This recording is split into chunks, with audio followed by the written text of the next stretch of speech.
Hey there, welcome back to the channel. Today I'm going to show you how I made this sign out of walnut and hickory using my CNC. Let's get to it.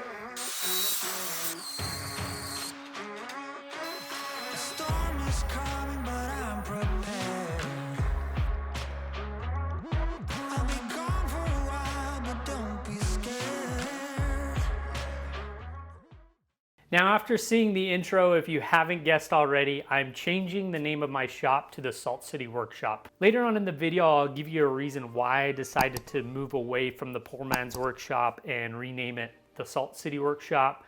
But for right now, let's get going on building this sign and getting the project going. So to start off, I needed to create a panel that my CNC could cut the logo out of. I had some quarter sawn walnut laying around the shop, and so I decided to use that. I needed to resaw it to be a little bit skinnier because my CNC is only going to be cutting into it about 1/4 of an inch. So this will give me a good opportunity to use my bandsaw for the first time, using it to resaw something.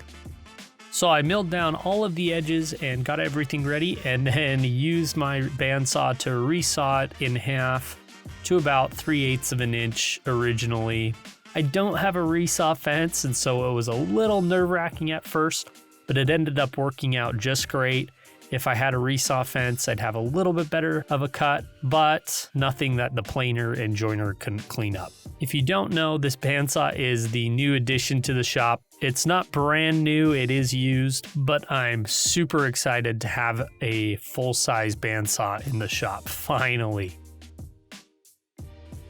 After I had 4 nicely resawn pieces, I cleaned one face on each board up on the joiner, and then cleaned the opposing faces up with my planer and planed them down to a uniform thickness of 1/4 inch.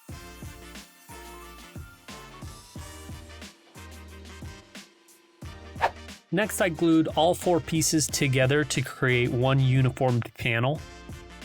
I did this using Titebond 2 and my parallel clamps, as well as a couple straight edges and some smaller clamps to make sure that the boards don't move while they're drying.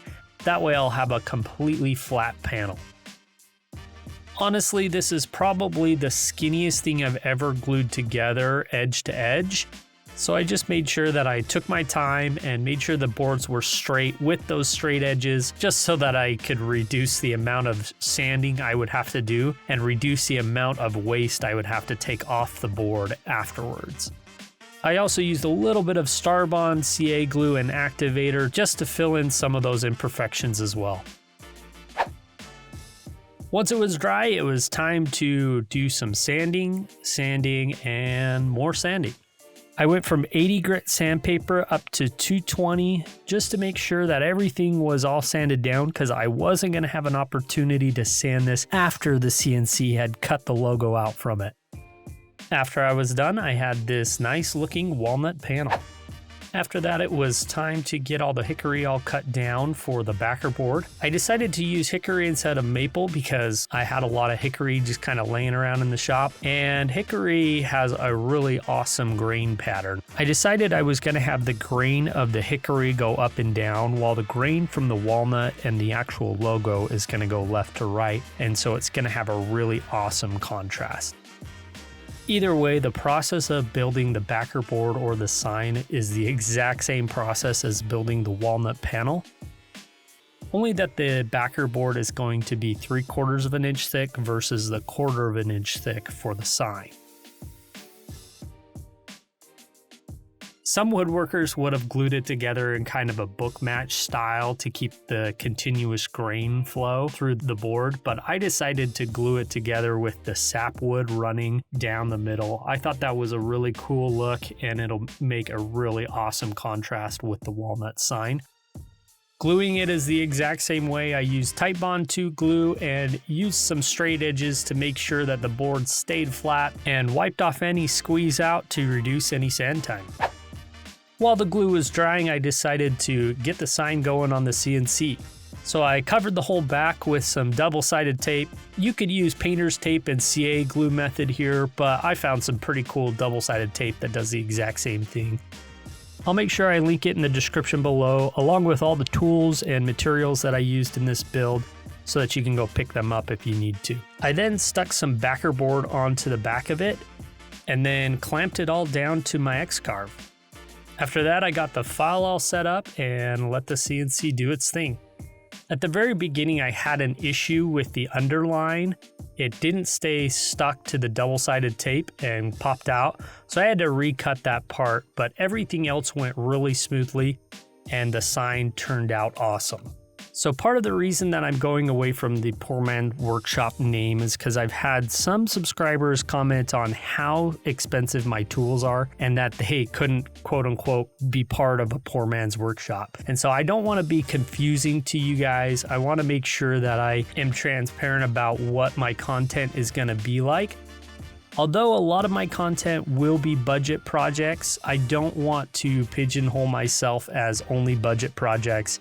And I want to make sure that I can be able to do more expensive builds without having you guys feel like I'm not being transparent on what my channel is really about. And so I decided to change it to the Salt City Workshop. I used to be Jennifer, but then I decided to rebrand myself. I'll explain why I decided on that name, but for right now, let's get back to the build.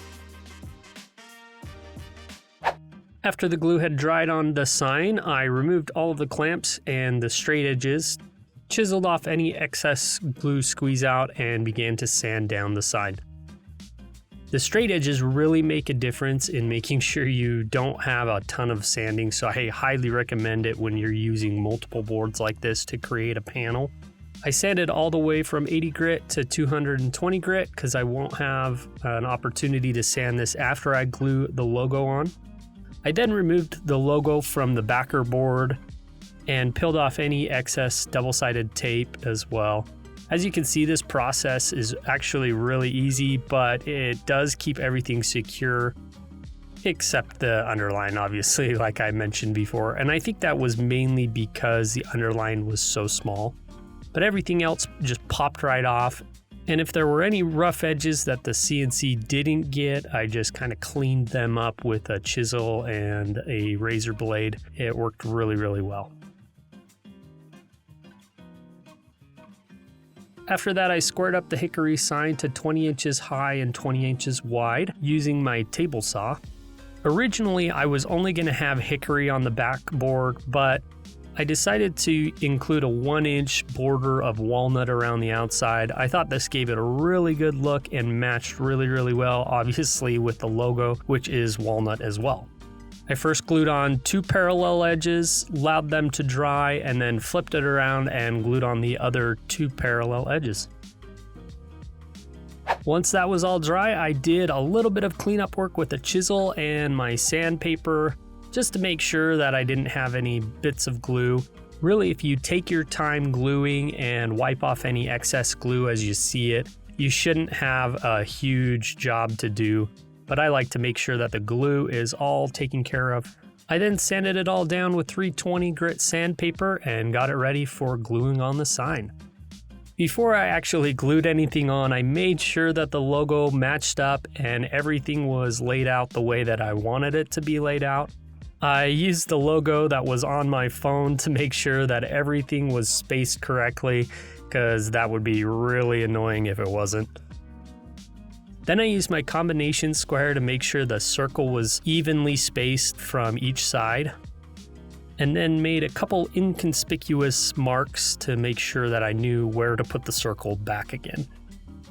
I then removed everything from the board and began the gluing process. I'm using Starbond medium thickness glue here and some activator.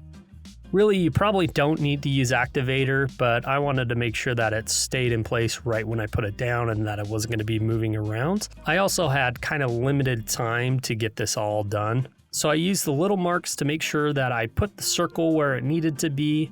I then put the logo all back on the side, so again I knew that the spacing was correct. Then I used a carpenter square for the rest of the sign to make sure that I knew everything was lining up square with each other and with the edge of the sign. I would then remove one piece at a time, covering the back with CA glue, spraying the activator, and then putting it back where it was. This was the easiest process that I found, and it actually went by really quickly and worked really well. Now, the reason I've chose Salt City Workshop as the name for the workshop is kind of obvious. We live in Salt Lake City and we absolutely love it here. So it's fun to be able to represent where we're living. The reason I chose mountains is because if you know Salt Lake City, we're flanked by two sets of mountains on either side. We live in a valley, and so the mountains are very prominent here. And then obviously using the saw blade as the sun coming over the mountains, I thought that was a nice touch. It gives a little representation of what the channel is all about. So once the sign had all dried, which was pretty instantaneous because of the activator, I decided to route in a couple of keyhole hangers in the back. Luckily, I already had this jig all made up for routing in those keyhole hangers with my little hand router. A lot of people hate keyhole hangers, especially when you're trying to hang something with it, but I've made a 50-second long short video on how to actually hang something that has two keyhole hangers in it like this, so make sure you go check it out. In fact, it's linked above right now. After that, I did a little bit of touch-up work with my chisel, just chiseled off any excess CA glue that might have squeezed out, which really wasn't a whole lot because obviously the activator makes it dry pretty quickly. Then I got everything all set up to get this thing all sprayed and finished. I had some Minwax semi-gloss polyurethane left over from a previous project, so that's what I decided to spray this thing with.